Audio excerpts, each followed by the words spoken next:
Good evening বন্ধুরা, welcome to our another episode of game with গুরুস, যেখান থেকে হয় বাঙালির ফুটবলের আড্ডা শুরু। সবাইকে জানাই প্রণাম। আশা করছি সকল দর্শক বন্ধুরা ভালো আছেন এবং সুস্থ আছেন। আজকে আমার সাথে আছে সন্দীপ অ্যান্ড অর্ণব।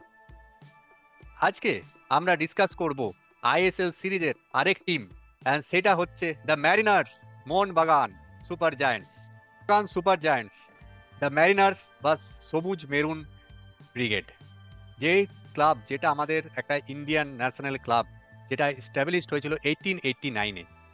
অ্যান্ড যদি দেখা যায় 100 বছর যখন পূরণ হয়, তখনকার যে prime minister mister Rajib Gandhi, তখন মোহনবাগান দিবসের দিনে মোহনবাগান সুপার সুপার মোহনবাগানকে, তখন মোহনবাগান অ্যাথলেটিক ক্লাব যেটা আগে নাম ছিল, তাকে ন্যাশনাল ক্লাব অফ ইন্ডিয়া ঘোষিত করা হয়েছিল। অ্যান্ড সেটা একটা বিরাট বড় একটা উপলব্ধি। একটা সব পুরনো ক্লাব, তাকে একটা ইন্ডিয়ান ন্যাশনাল ক্লাবের কে তকমা দেওয়াটা একটা বিশাল বড় ব্যাপার। তো মোহনবাগান সুপার জায়ান্টসের আমরা যদি ব্যাকগ্রাউন্ডে দেখি, তো ব্যাঙ্গালোর আমাদের Mohun Bagan super giants Indian popular, তারা বেস্ট হচ্ছে অবভিয়াসলি আমরা সেটা জানি, সেটা হচ্ছে কলকাতা। তাদের হোম স্টেডিয়াম যেটা হচ্ছে বিবেকানন্দ যুবভারতী ক্রীড়াঙ্গন, যেটাকে আমরা সল্টলেক স্টেডিয়াম বলেও জানি। অ্যান্ড সেটার ক্যাপাসিটি হচ্ছে 85,000, মানে বিশালই বড় স্টেডিয়াম। আর তাদের হোম গ্রাউন্ড, অ্যান্ড সেই হোম গ্রাউন্ডে যখন মোহনবাগানের খেলা হয়, তার আওয়াজ বিশ্বন্ত থেকে সবাই জানতে পারে। সেই সাপোর্টারদের খেলার যে একটা সাপোর্ট পায়, সেটা একটা অবিশ্বাস্য ব্যাপার। আমরা যদি আসি মোহনবাগানের স্কোয়াড ভ্যালু, সেখানে যদি দেখি রেডিং সিড চ্যাম্পিয়ন্সের কম্বাইন স্কোয়াড ভ্যালু হচ্ছে 62.2 crore। তাদের স্কোয়াড সাইজ হচ্ছে 25, অ্যান্ড তাদের average age of the squad হচ্ছে 26.7 years. That is a very compact side with very young players and age and experience players also. And আমরা যদি দেখি তাদের foreigners, তাদের কিন্তু ফরেনার্স হচ্ছে টোটাল 7। এবার আমরা যদি চলে আসি হেড কোচ, তাদের হেড কোচ হচ্ছে 54 years old George Francisco Molina Jimenez. তিনি ডিপোর্টিভার গোলকিপার ছিলেন, স্প্যানিশের ফর্মার ফুটবলার ছিলেন, অ্যাজ এ ডিপোর্টিভা যেটা আমরা বললাম গোলকিপার ছিলেন। কারণ কারেন্টলি তিনি মোহনবাগান সুপার জায়ান্টের ম্যানেজার। তিনি 2016-এও কিন্তু যে অ্যাথলেটিক দি কলকাতার যে টিমটা আগে ছিল, তার কিন্তু তাকে চ্যাম্পিয়নও করিয়েছিলেন। 8 বছর পর ফিরে আবার কিন্তু মোহনবাগানকে ম্যানেজারের দায়িত্ব নিয়েছেন। অনেক কিছুই আপনাদের হিস্টোরিক্যাল ব্যাকগ্রাউন্ড দিল মোহনবাগানের। তো মোহনবাগানের হিস্টোরিক্যাল ব্যাকগ্রাউন্ডের মধ্যে যে সব থেকে prolific achievements to start with, সেটা শুরু হয় তাদের আইএফএ শিল্ড দিয়ে। এবং তাদের ট্রফি ক্যাবিনেটে এমন কোনো ট্রফি নেই যেটা কিন্তু ফুটবলে আছে এবং মোহনবাগানের ট্রফি ক্যাবিনেটে নেই, এমনি কিন্তু কোনো ব্যাপার নেই। প্রথমেই আইএফএ শিল্ড 1911 সালে মোহনবাগান কিন্তু প্রথম ন্যাশনাল টিম যারা আইএফএ শিল্ডে ইয়েস্ট ইয়র্কশায়ার টিমকে কিন্তু হারিয়ে দেয়, এবং ফার্স্ট ন্যাশনাল ক্লাব যারা এই আইএফএ শিল্ডটা কিন্তু জিতে। এবং সেখানে তারা একটা দুর্দান্ত পারফরমেন্স ছিল তাদের, তারা ফাইনাল অবধি কোনো গোল খায়নি, এবং ফাইনালে গিয়েও প্রথমে একটা গোল কনসিড করে যাওয়ার পরও অবিশ্বাস্যভাবে 2-1 ম্যাচটাকে জিতে যায়। এবং সেখান থেকেই তাদের সেই টেরিফিক একটা রান শুরু হয় মোহনবাগানের। 1911 আইএফএ শিল্ড ভিক্টরি একটা remarkable step on the Mohun Bagan's achievement and on the Mohun Bagan's trophy cabinet. It was their first stepping stone. তারপরে যদি আমরা দেখি তাদের 17টা কিন্তু ডুরান্ড কাপ আছে, উইচ ইজ হাইয়েস্ট। 22টা আইএফএ শিল্ড, সেটাও কিন্তু highest along with East Bengal. 5টা তাদের কিন্তু ন্যাশনাল লিগ আছে। তাছাড়াও একটা আইএসএল চ্যাম্পিয়নশিপ আছে, একটা আইএসএল শিল্ড আছে, 2টো সুপার কাপ আছে, এবং 14টা কিন্তু ফেডারেশন কাপ আছে, which is also highest. National যে লিগটা, সেটাও কিন্তু হাইয়েস্ট, তারা চ্যাম্পিয়ন। তো এখানে মোহনবাগানের ট্রফি ক্যাবিনেট নিয়ে বলতে গেলে কোনো ট্রফিরই মেনশন না করে তাদের ট্রফি ক্যাবিনেটে নিয়ে আমরা কমপ্লিট করতে পারবো না কথা। এবং মোহনবাগান যখন তারা প্রথম আইএফএ শিল্ড জিতে 1911 সালে, সেটা ছিল একটা হিস্টোরিক মোমেন্ট, যেটা আমরা তাদের ফার্স্ট ট্রফি দেখতে পাচ্ছি। সেখানে কিন্তু একটা প্রথম ন্যাশনাল টিম যারা আইএফএ শিল্ডের ফাইনালে যায়, সেখানে এমন একটা সময় এসেছিল যে যেখানে লোকের ম্যাচের টিকিট সেই সময় 1 টাকা 2 টাকা হতো, সেখানে কিন্তু সেই টিকিট প্রাইসটা 15 টাকা অবধি চলে গেছিল। আমাদের রেলওয়ে কোম্পানিজকে অ্যাডিশনাল ট্রেন দিতে হয়েছিল, অ্যাডিশনাল স্টিমার দিতে হয়েছিল, কারণ এতই লোক সেই সময় খেলা দেখতে এসেছিল মোহনবাগানে। সন্দীপ আপনাদেরকে বললো মোহনবাগান ট্রফি ক্যাবিনেটে এরকম কোনো ট্রফি নেই ভারতীয় ফুটবলে যেটার জায়গা হয়নি, এবং সেটা বারবার জায়গা হয়েছে। তো আইএসএল তথাকথিত যদি দেখি, আইএসএল মোহনবাগানের সামনে একটা বাচ্চা টুর্নামেন্ট, মানে মোহনবাগানের যা বয়স তার সামনে আইএসএল কে প্রায় তার নাতির বয়সী বলে বিবেচনা করা যেতে পারে, নাতিরও ছোট হবে, কিন্তু তাতেও মোহনবাগান প্রথম আইএসএল এর পথ চলা শুরু করে 2020-21 সালে আই লিগ চ্যাম্পিয়ন হওয়ার পরে। 19-20 সিজনে মোহনবাগান 5বারের জন্য, 5th টাইমের জন্য ন্যাশনাল চ্যাম্পিয়ন হওয়ার পরে 2020-2021 সিজনে থেকে নিজেদের জার্নি শুরু করে in the Indian super league. তাহলে আপনারা যেরকম দেখতে পাচ্ছেন প্রত্যেকটা সিজনেই তারা কিন্তু টপ 4-এর পার্ট ছিল। 2021 সিজনে আন্তোনিও লোপেস হাবাসের আন্ডারে তারা সেকেন্ড ফিনিশ করেছিল এবং মুম্বাই সিটি এফসির কাছে শিল্ড এবং কাপ হারিয়েছিল। 2021-22 সিজনে জুয়ান ফেরান্ডোর চলে আসে এবং জুয়ান ফেরান্ডোর হাত ধরে তারা থার্ড হয়েছিল সেই বছরের লিগে। এই সিজনের পরের সিজনে 2022-23 সিজনে আবার তারা থার্ড হয়েছিল লিগে, কিন্তু সেই সিজনে জুয়ান ফেরান্ডোর আন্ডারে তারা প্রথমবারের জন্য Indian super league cup champion হয় এবং পরবর্তী সিজনে 23-24 সিজনে তারা ডুরান্ড কাপ জিতেছিল এবং সেই সিজনের মাঝপথে অ্যান্টোনিও লোপেস হাবাস ফেরত এসে মোহনবাগানকে তাদের প্রথম আইএসএল শিল্ড জয় করতে সাহায্য করেছিল। নেক্সট সিজনে এবার এবং আপকামিং সিজনে দেখা যাক মোহনবাগানের স্কোয়াডটা কিরকম ভাবে দাঁড়িয়ে আছে এবং মোহনবাগানের কি ইন্ডিয়ান প্লেয়ার্স বা কি ফরেন প্লেয়ার্স কারা হতে চলেছে। অন্য বললো যে মোহনবাগান সুপার জায়ান্টসের এত সুন্দর পারফরমেন্স, এত সুন্দর ট্র্যাক রেকর্ড, সেটা কিন্তু সম্ভব হয়েছে কি ইন্ডিয়ান ন্যাশনাল টিমের প্লেয়ার্সদের। অ্যান্ড আমরা যদি এটা একটা হিস্ট্রি দেখি, মোহনবাগানে কিন্তু সবসময় ইন্ডিয়ান ন্যাশনাল টিমের প্লেয়ার সবসময় বেশি থাকে। অ্যান্ড যারা যখনই মোহনবাগান ম্যানেজমেন্ট রিক্রুটমেন্ট করে বা যে প্লেয়ার নিয়ে আসে, তারা কিন্তু ইন্ডিয়ান ন্যাশনাল প্লেয়ার্সদেরকে বেশি রাখার চেষ্টা করে। অ্যান্ড এই কারণেই এত সাকসেসফুল, এত হিস্ট্রি এই মোহনবাগানের হয়ে। কারণ মোহনবাগান ক্লাবেই যারা খেলে তারা কিন্তু ইন্ডিয়ান ন্যাশনাল টিমেও কিন্তু তারা কনসিস্টেন্টলি থাকে। তো সেইটার একটা হেল্প আমাদের মোহনবাগানের জন্য হয়। হ্যাঁ, সেই কারণেই ট্র্যাক রেকর্ডটা এত ভালো। লাস্ট মানে প্রত্যেকটা ইয়ারেই আমরা দেখতে পাই মোহনবাগান কিছু না কিছু করে দেখায় অ্যান্ড মোহনবাগান ফ্যানদেরকে খুশি করে। এইবারের যে আমরা কারেন্ট যদি স্কোয়াডটা দেখি, সেখানে কিন্তু আমরা দেখি টোটাল 9 ন্যাশনাল টিম প্লেয়ার্স আছে। And that is the backbone for Mohun Bagan. কারণ এটা হচ্ছে Indian super league, and Indian super লিগে ইন্ডিয়ান প্লেয়ার যত বেশি থাকবে সেই টিমের কিন্তু ক্ষমতা ততটাই কিন্তু বেশি হয়ে যায়। তো আমরা দেখে নেব কিছু কি ইন্ডিয়ান্স, সেগুলো হচ্ছে মনবীর সিং। মনবীর সিং এর নাম আমরা কেউই ভুলবো না, কারণ হচ্ছে এক বিশ্বস্ত ফুটবলার অ্যান্ড একটা দুর্দান্ত স্কিলফুল ফরওয়ার্ড। তার যদি আমরা অ্যাপিয়ারেন্সে দেখে নিই আইএসএল এর, সেটা হচ্ছে 134 টোটাল অ্যাপিয়ারেন্স। খুবই এক্সপিরিয়েন্স প্লেয়ার আইএসএল এর। সেখানে উনি 15টা অ্যাসিস্ট করেন অ্যান্ড টোটাল 21টা গোল করেন। নেক্সট যদি চলে আসি আমাদের মোহনবাগানের captain Subhasish Bose, our ever dependable defender. তার যদি দেখা যায় স্ট্যাটস, তিনি হচ্ছেন 144 অ্যাপিয়ারেন্সেস, মানে one of the most experience players. And তিনি আমাদের ক্যাপ্টেন। এটা আমাদের মোহনবাগান টিমের জন্য গর্ববোধ, proud that we have a very good experience R dependable defender আমাদের ক্যাপ্টেন। তার টোটাল যদি আমরা স্ট্যাট দেখি, টোটাল 50 ক্লিন সিটস দিয়েছে and total 224 intussusception. It is mean staggering stats for a defender. Next যদি আমরা চলে আসছি এক গোলকিপারের দিকে, তিনি হচ্ছেন ভিশাল কেইত। তারও যদি আমরা দেখি, একটা বিশাল এক্সপিরিয়েন্স গোলকিপার। তিনি 121 অ্যাপিয়ারেন্সেস, তার মধ্যে 39টা ক্লিন সিটস অ্যান্ড 1106 রিকভারিজ। এছাড়াও আরও কিছু আমরা ইন্ডিয়ান প্লেয়ার, যেটা আমরা বললাম টোটাল 9 ইন্ডিয়ান প্লেয়ার্স আছে, তো তার মধ্যে সব থেকে বড় নাম হচ্ছে আপুইয়া। তিনি হচ্ছেন এক central midfielder, one of the costliest Indian players in our Mohun Bagan team. তিনি মুম্বাই সিটি এফসি থেকে মোহনবাগানে এসেছেন অ্যান্ড তিনি একটা বিশাল বড় অ্যাড করবে আমাদের সেন্ট্রাল মিডফিল্ডে। নেক্সট যদি দেখি আরেক সেন্ট্রাল মিডফিল্ডার হচ্ছে আমাদের টিমের একটা ব্যাকবোন, সেটা হচ্ছে অনুরোধ থাপা। তিনি হচ্ছেন সেন্ট্রাল মিডফিল্ডার। তিনিও একটা ইন্ডিয়ান ন্যাশনাল টিমের consistent player and one of the backbone of Indian national team and for Mohun Bagan also.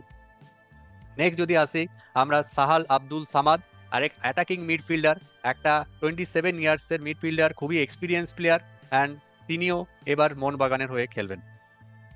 এবারে যদি দেখি আরও কিছু প্লেয়ার, সেটা হচ্ছে আমাদের লিস্টন কোলাক্সো। তিনি একজন এক সেন্টার ফরওয়ার্ড, একটা 25 ইয়ার্স ওল্ড একজন প্লেয়ার অ্যান্ড তার এক্সপিরিয়েন্সও কিন্তু একটা কম বয়সে প্রচুর এক্সপিরিয়েন্স অ্যান্ড সেন্টার ফরওয়ার্ডে একটা বিশাল অ্যাডেড একটা ভালো দুর্দান্ত প্লেয়ার। নেক্সট যদি আসি আরও কিছু প্লেয়ার্স, সেটা হচ্ছে আমাদের দীপক টাংরি, এক ডিফেন্সিভ মিডফিল্ডার, 25 বছর বয়সী দীপক টাংরি আমাদের মোহনবাগান টিমের আরেক ইন্ডিয়ান ন্যাশনাল টিম প্লেয়ার। তো এইগুলো হচ্ছে আমাদের কিছু আরও ইন্ডিয়ান ন্যাশনাল টিমের প্লেয়ার যারা মোহনবাগানে খেলবে। বাট আপনারা যদি আমাদের স্লাইডে দেখেন যে আমরা এই 3টে প্লেয়ারকেই কেন আমাদের স্লাইডের মধ্যে রেখেছি, বাট আরো যে প্লেয়ার যে আমাদের নাম বললাম তারাও কিন্তু দুর্দান্ত স্কিলফুল প্লেয়ার খেলবে আমাদের মোহনবাগান টিমে স্কোয়াডে আছেন। তাদের কেন রাখিনি, কারণ হচ্ছে এই সব প্লেয়ার যাদের কোনো রিপ্লেসমেন্ট নেই সেরকম, অ্যান্ড তারা হচ্ছে আমাদের মোহনবাগান টিমের one of the most important players, and তাদের যদি কিছু ক্ষতি হয় বা ইনজিওরি হয় তাদের রিপ্লেসমেন্ট পাওয়াটা আমাদের কাছে খুব প্রবলেম হয়ে যাবে। তো তাই এই প্লেয়াররা খুবই ইম্পর্টেন্ট, অ্যান্ড আমাদের এই ইন্ডিয়ান একটা ব্যাকবোনকে নিয়ে আমরা হয়তো এবারের আইএসএল এ খুবই ভালো পারফরমেন্সে দিয়ে এগিয়ে যাব। কভার করলো যে ইন্ডিয়ান কোন কোন কি প্লেয়ার মোহনবাগানে আছে। তো মোহনবাগানের সমস্ত কটা ইন্ডিয়ান প্লেয়ারই খুব ভালো ট্যালেন্টেড প্লেয়ার, এবং তাছাড়াও আমি অ্যাডিশন করব দিব্যেন্দু বিশ্বাস, যে কিন্তু একটা ভালো গোল করেছে এইবার অলরেডি আইএসএল সিজনে, একটা খুব ভালো নর্থ ইস্টের সাথে তার গোল ছিল তার কথা। সুয়েল ভাট, যে কিন্তু কলকাতা সিএফএল থেকে উঠে এসছে, সেও একদম খুব প্রতিভাশালী প্লেয়ার। এই দুটো প্লেয়ার আমার চয়েসেবল প্লেয়ার যারা কিন্তু এখন উঠে আসছে, তো আমি সেই জন্যই তাদের নামটা মেনশন করলাম। এরপরে আমরা যদি দেখি তাদের ফরেন ডিপার্টমেন্ট, তো সব থেকে ভালো একটা প্রথমে ইনফো আপনাদের সাথে শেয়ার করতে চাই, সেটা হচ্ছে মোহনবাগান কিন্তু তাদের স্কোয়াডে ফরেনার কিন্তু নেওয়া শুরু করে অন দি ইয়ার অফ 1991। তার আগে কিন্তু তারা কোনো ফরেন প্লেয়ার নিজেদের টিমে নিত না, কিন্তু going by the requirement of time, যেইভাবে ফুটবল খেলা এগোতে থাকে, যেইভাবে লিগ হতে থাকে, সেইখানে মোহনবাগান কিন্তু 1991 সালে প্রথম তাদের ফরেনার কিন্তু নেওয়া শুরু করে। এবং মোহনবাগানের ফরেনারদের মধ্যে অনেকই ভালো ভালো প্লেয়ার আমরা আগে দেখেছি, যেরকম ব্যারেটো, সোনি নর্দি, টোলগে ওলগে, অনেক ভালো ভালো প্লেয়ার কিন্তু খেলে গেছে মোহনবাগানে। আর এখন যদি আমরা যেই কি ফরেন প্লেয়ার্স যাদের কথা আমরা বলতে পারি, তার মধ্যে প্রথমেই অবশ্য নাম থাকবে ডিমিট্রি পেট্রাটস, যে কিন্তু মোহনবাগানদের ফ্যান্সের এখন কিন্তু নয়নের মণি। তার অনেক কটা লাস্ট ডার্বিতে পারফরমেন্স বা তার অনেক কটা ক্রিটিক্যাল জায়গায় ইম্পর্টেন্ট গোল করা কিন্তু একটা ডিফারেন্স এনে দেয়। তার পারফরমেন্সটা খুবই কনসিস্টেন্ট। সে একজন অ্যাটাকিং মিডফিল্ডার প্লেয়ার, যার কিন্তু 306টা অ্যাপিয়ারেন্স আছে, তার মধ্যে 76টা তার গোল এবং 49টা অ্যাসিস্ট। তারপরেই জেমি ম্যাকলেরেকান, যে কিন্তু হচ্ছে এইবারের আইএসএল এর সব থেকে কস্টলি এবং মোস্ট ভ্যালুয়েবল প্লেয়ার, যার দাম কিন্তু 12.5 বা 12.2 ক্রোর্স। সে কিন্তু সব থেকে দামি বিদেশি প্লেয়ার ইন্ডিয়ান ফুটবল সার্কিটে এখন, এবং সে কিন্তু অস্ট্রেলিয়ান লিগেরও টপ স্কোরার ছিল। তো ওর স্ট্যাটসও, ম্যাকলেরিকানের কিন্তু স্ট্যাটসও তার নিয়ে কথা বলে। তো এই সিজনে তার থেকে একটা আমরা বিশাল পারফরমেন্স এক্সপেক্ট করছি, এবং আমরা আশা করব সে টপ গোল স্কোরার্সের মধ্যে থাকবে সমস্তই বড় বড় লিগ যেগুলো মোহনবাগান খেলবে এইবার সেখানে। এবং তার যদি আমরা স্ট্যাটস দেখতে যাই, তার ক্যারিয়ারে কিন্তু 349টা অলরেডি অ্যাপিয়ারেন্স আছে, 180টা তার মধ্যে গোল এবং 31টা অ্যাসিস্ট। তারপরে যেই বিদেশি নিয়ে আমরা কথা বলবো সে হচ্ছে অ্যালবার্টো রড্রিগেজ, স্পেনের সেন্টার ব্যাক, এবং ইনিও খুব একজন ইম্পর্টেন্ট সেন্টার ব্যাক এবার আমাদের, কারণ আমাদের এবার যে ডিফেন্সিভ কম্বিনেশনটা সেটা একটু এধার ওধার হয়েছে। আগে যা কম্বিনেশনটা ছিল সেটা কিন্তু কিছু প্লেয়ার্স এধার ওধার অন্য টিমে যেতে একটু কম্বিনেশনটা চেঞ্জ হয়েছে, সেখানে অ্যালবার্টো রড্রিগেজের প্রেজেন্সটা এবং তার ফিট থাকাটা এবং তার ঠিকভাবে পুরো সিজনটা খেলাটা অনেকটাই ম্যাটার করবে কিন্তু ডিফেন্সটা মোহনবাগানে কীরকম খেলছে সেটা নিয়ে। মোহনবাগানের ডিফেন্সটাই একটা পজিশন যেটা এখন আমাদের দেখে মনে হচ্ছে তাদের আর একটু ইমপ্রুভ হতে পারে, going by all the matches that they have played this season. সেখানে কিন্তু অ্যালবার্টো রড্রিগেজ একটা ইম্পর্টেন্ট ভূমিকা থাকবে। তাছাড়াও এই অ্যালবার্টো রড্রিগেজ ছাড়াও দুজন আরও important defender, Tom Aldred and Nuno Diaz, এদের ধারেও আমরা নজর রাখবো, কারণ নুনো ডিয়াজ কিন্তু মোহনবাগান লাস্ট মুহূর্তে মোহামেডানের তাকে নেওয়ার কথা ছিল, কিন্তু সেখান থেকে মোহনবাগান কিন্তু একটা টেরিফিক সাইনিং করে নেয় নুনো ডিয়াজ, পর্তুগিজ প্লেয়ার, এবং সেও কিন্তু খুব তাড়াতাড়ি মোহনবাগানের হয়ে ম্যাচে নামবে এই খবরই আমরা পাচ্ছি। তাছাড়া টম অ্যালড্রেড, যেও খুব একজন স্কিলফুল প্লেয়ার, তার ধারেও আমাদের নজর রাখবে, সে কিন্তু একজন স্কটিশ প্লেয়ার। তাছাড়া গ্রেগ স্টুয়ার্ট, যে কিন্তু মুম্বাই থেকে ট্রান্সফার হয়ে এসছে, এবং গ্রেগ স্টুয়ার্ট এমন একটা প্লেয়ার যে কিন্তু অনেক প্রিভিয়াস ম্যাচেও মোহনবাগানের সাথে যখন মুম্বাই সিটির খেলা হয়েছে একটা ডিফারেন্সিয়াল প্লেয়ার হিসেবে উঠে এসছে, খালি মোহনবাগানের সাথে নয় অনেক কি ম্যাচেও কিন্তু তার কি কন্ট্রিবিউশন ছিল আইএসএলে।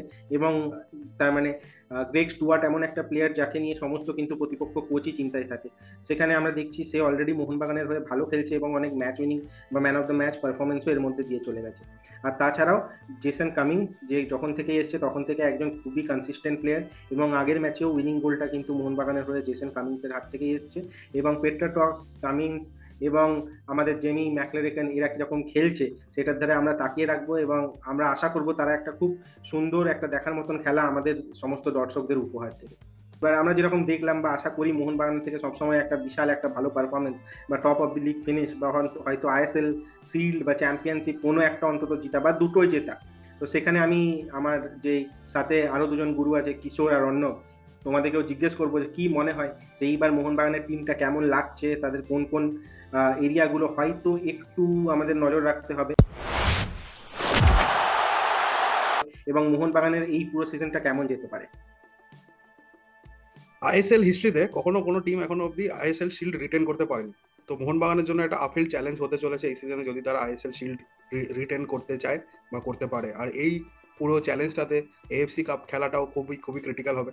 কিভাবে মোহনবাগান নিজের স্কোয়াডকে ম্যানেজ করছে, কিভাবে কর্মকর্তারা বা সাপোর্ট স্টাফরা বা কোচ কিভাবে চিন্তা ভাবনা করছে, because it will be very critical কি মোহনবাগান আমার মতে এএফসি কাপেও একটা স্ট্রং স্কোয়াড নামায় এবং বারবারের মতো এবার যেন জাস্ট আইএসএল এর দোহাই দিয়ে এফসি কাপে একটা বা এসিএল 2 তে একটা একটা সেকেন্ড টিম নামিয়ে দিল যে হ্যাঁ সম্মান বাঁচানোর জন্য, এটা যেন না হয়। এবং অবশ্যই মোহনবাগান সমর্থকদের বা মোহনবাগান ফ্যান্সদের বা ফুটবল ফ্যান্সদের মোহনবাগানের থেকে সবসময় ট্রফি ছাড়া কিছু সেকেন্ড জিনিস আশা থাকে না। সেই জন্য অ্যান্টোনিও লোপেজ হাভাসকে সেকেন্ড সিজনে ফিনিশ করেও স্যাক হতে হয়। তো Mohun Bagan is nothing less than Real Madrid in Indian circuit. মোহনবাগানের থেকে সবসময় ট্রফির আশা থাকে এবং মোহনবাগান থেকে এক্সপেকটেশন একটাই, তারা লিগ জিতবে, তারা 1 নম্বর ফিনিশ করবে এবং যত সমস্ত ট্রফি আছে সবকটাই জেতার হাতছানি রাখবে। তো আমরা যেটা ডিসকাস করলাম যে প্লেয়ার্স কি এই আমরা ইন্ডিয়ান প্লেয়ার্স দেখলাম, ফরেন প্লেয়ার্স দেখলাম, একটা কম্প্যাক্ট টিম উইথ সুপারস্টার্স। আমি তো বলবো আইএসএল সুপারস্টার্স আর অল ইন মোহনবাগান। তো আমার মতে Mohun Bagan should be in the top 1 or 2 position, যদি কিছু না ইঞ্জুরি প্রবলেম হয়, বিকজ আইএসএল একটা লং একটা টুর্নামেন্ট যেখানে বিভিন্ন ইঞ্জুরি প্রোনও হতে পারে বা অনেক প্লেয়ারের ফর্মও হতে পারে। এখানে কোচের সাথে একটা প্লেয়ারদের একটা ঠিক সম্বন্ধ রাখতে হবে। সবকিছু মিলিয়ে মিশে উপর নিচ আপ অ্যান্ড ডাউন থাকবে সিজনের মধ্যে, কোনো ম্যাচ হারবে, কোনো ম্যাচ ড্র করবে, বাট ওভার ইন অল যা টিম অ্যান্ড যা ট্যালেন্ট অ্যান্ড যা স্কিলফুল টিম আছে বা সুপারস্টারদের ভরা টিম আছে, সেই নিয়ে আমার মতে it will be top 1 or 2 position. And যদি আমরা বলি তো আইএসএল শিল্ডও কিন্তু মোহনবাগানের কাছে থাকা দরকার অ্যান্ড ডিফেন্ড করা দরকার, বিকজ রেকর্ড কিন্তু রেকর্ড ব্রেক করার জন্যই, অ্যান্ড সেই রেকর্ড ব্রেকটা কেন মোহনবাগানই না কেন প্রথমবার করবে না, সেটাই হচ্ছে আমার কোয়েশ্চেন।